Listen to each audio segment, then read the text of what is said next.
नंदनंदन यशोदानंदन देवकी नंदन वसुदेव सुत वासुदेव भगवान श्री कृष्ण। रसरासेश्वरी सर्वेश्वरी मातेश्वरी पूर्णेश्वरी वृंदावनेश्वरी कृष्णेश्वरी आह्लादेश्वरी कृष्ण प्रिया कृष्ण आराध्या कृष्ण आराधिका कृष्ण आह्लादिका पूर्णेश्वरी वृषभानुजा कीर्ति कुमारी श्री राधा। जगत के समस्त संत भक्त गुरु सद्गुरु सज्जन दुर्जन प्रत्येक जीव के भीतर व्याप्त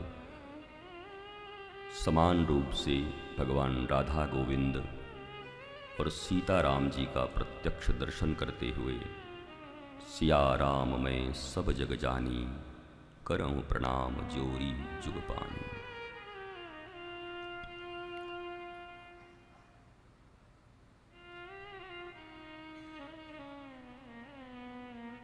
गुरु कृपा श्री राधा कृपा गोविंद कृपा गुरुजन कृपा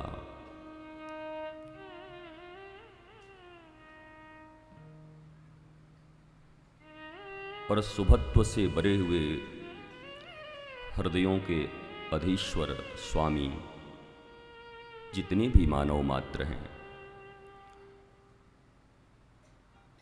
उन सब की शुभकामना के फलस्वरूप जीव के भीतर निज कल्याण की भावना और सर्व कल्याण की भावना जन्म लेती है। हमारे ब्रज में एक बड़ा प्रसिद्ध दोहा ही है कि चलो सखी वहां चलें जहां बसत ब्रजराज गोरस बेचत हरि मिले एक पंथ दुई काज।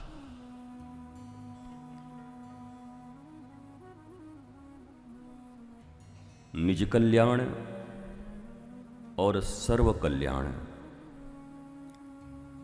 आध्यात्म के आधार स्तंभ दो यही विचार हैं, परंतु ये संभव तब होगा जब निज कल्याण की भावना प्राथमिक हो।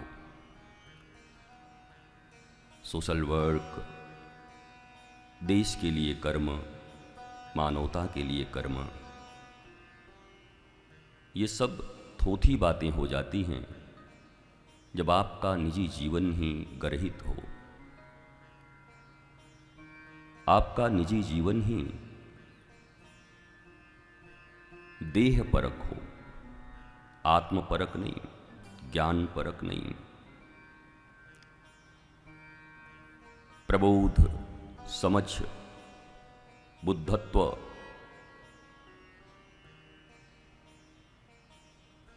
ये आपके जीवन में न हो। असु सु रमन्ते इति असुर,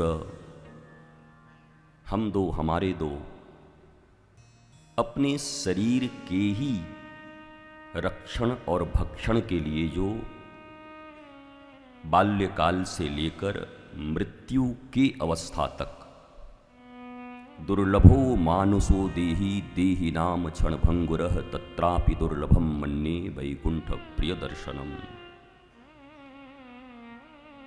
इस अत्यंत दुर्लभ मनुष्य शरीर का इन्वेस्टमेंट, या मैं कहूं वेस्टेज ऑफ लाइफ, इन्वेस्टमेंट तो बड़ी अच्छी बात है, इन्वेस्ट तो सदा आपको ब्याज के सहित वापस आता है, पर इन्वेस्टमेंट भी सही वर्ड है। अगर गीता का भगवान श्री कृष्ण के इस श्लोक की स्मृति करें, स्मरण करें, अवश्यमेव भोक्तव्यम, शुभ करो अशुभ करो ब्याज के सहित परमात्मा देंगे अवश्य। बाउंडेड हैं श्री कृष्ण। श्री कृष्ण को भी बहुत ज्यादा ये मत समझना कि वो एकदम स्वतंत्र हैं, सर्वतंत्र स्वतंत्र, बाउंडेड हैं। और एक जगह तो उन्होंने ही कह दिया है, अहम भक्त पराधीन हूं, ब्लैंक चेक दे दिया हम लोगों को। इस संसार में ब्लैंक चेक देने वाला भगवान का ये अद्भुत स्वरूप ब्रज में ही अवतरित हुआ है, जिन्होंने ऐसे सिग्नेचर करके दे दिया, जो भरना है भर लो। जगदीश तुम्हारे अधीन हो चुका, अब तुम्हें जो भरना है।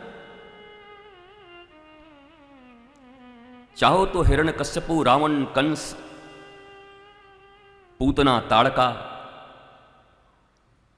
और अनंत ऐसे असुरों की तरह अपने ही देह का चिंतन करते हुए निज का भी नाश कर लो और सर्वनाश के मार्ग पर आगे बढ़ जाओ। और चाहो तो निज कल्याण और लोक कल्याण की भावना से भरकर मीरा, कबीर, सूर, तुलसी, रैदास, जना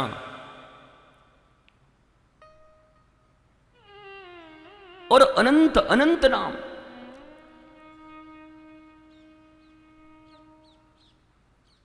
भक्ति काल का वो स्वर्णिम काल आज के 600-700 वर्ष पूर्व भारत को मूल प्राण बनाना चाहिए। भक्ति काल के उस दोहे को, जाति पाति पूछे नहीं कोई, हरि के भजे सो हरि के होई। 700 वर्ष पहले। पर कालांतर में चूंकि ये देश 1200 वर्षों तक कमोबेश गुलामी की जंजीरों में रहा है, हमारी संस्कृति पर निरंतर ही कुठाराघात हुआ है।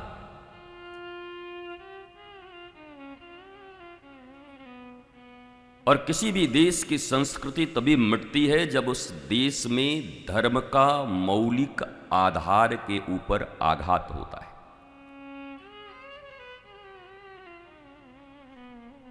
संस्कृति धर्म के ऊपर आधारित हो तो ये लॉन्ग लाइफ, और संस्कृति के ऊपर धर्म निर्भर हो ये खतरनाक है। ये समझना होगा। श्रीमद् भागवत, श्री रामचरितमानस, कालिदास रघुवंशम लिखते हैं, और भरत जब वापस आने लगते हैं चरण पादुका लेकर, तो भगवान राम के साथ उनकी जो वार्ता हुई है, कोई राजनीतिज्ञ अगर उसे पढ़ ले और देश का संविधान निर्माता, तो आंखें खुल जाएंगी। किसी भी देश में रक्षा बजट क्या हो, किसी भी देश के लिए शिक्षा का बजट क्या हो, प्रतिशत वाइज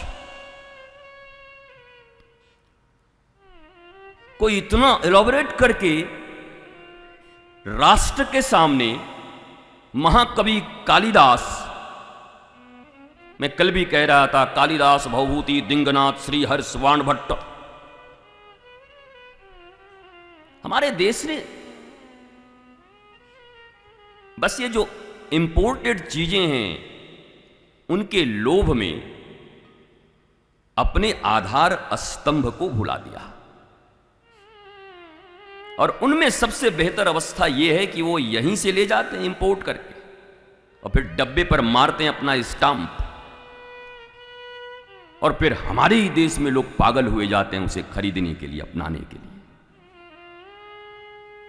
अब अंग्रेजों की गुलामी की, थोड़ी मानसिक गुलामी की जो स्थिति है, वो इतनी जल्दी जाने वाले है ही नहीं। और वो भी मैकॉले की शिक्षा के व्यवस्था के बाद, जिसने स्पष्ट अपने पिता को चिट्ठी लिख दिया था कि चिंता मत करो पिताजी, भारत आजाद जरूर होगा, पर भारत के ऊपर मानसिक गुलामी सदा रहेगी, क्योंकि ऐसी शिक्षा व्यवस्था बना के जा रहा हूं कि अगले 3 पीढ़ियों तक भारत मानसिक गुलामी की ओर आगे बढ़ जाएगा। और आप देख सकते हैं भारत की मानसिक गुलामी का स्तर आप देख सकते। 16 संस्कारों वाला देश, जहां मरे कटे सिर्फ 2 संस्कार बच गए हैं, विवाह संस्कार वो भी तो गया। विवाह एक यज्ञ है, यज्ञ में रिश्तेदार से लेकर सारे डकेले हुए होते, चढ़ाए हुए होते, कोट पैंट टाई। टाई अंग्रेजों ने नाक पोंछने के लिए बनाया था। ध्यान से समझ लो, इसका इन्वेंशन कहां से है।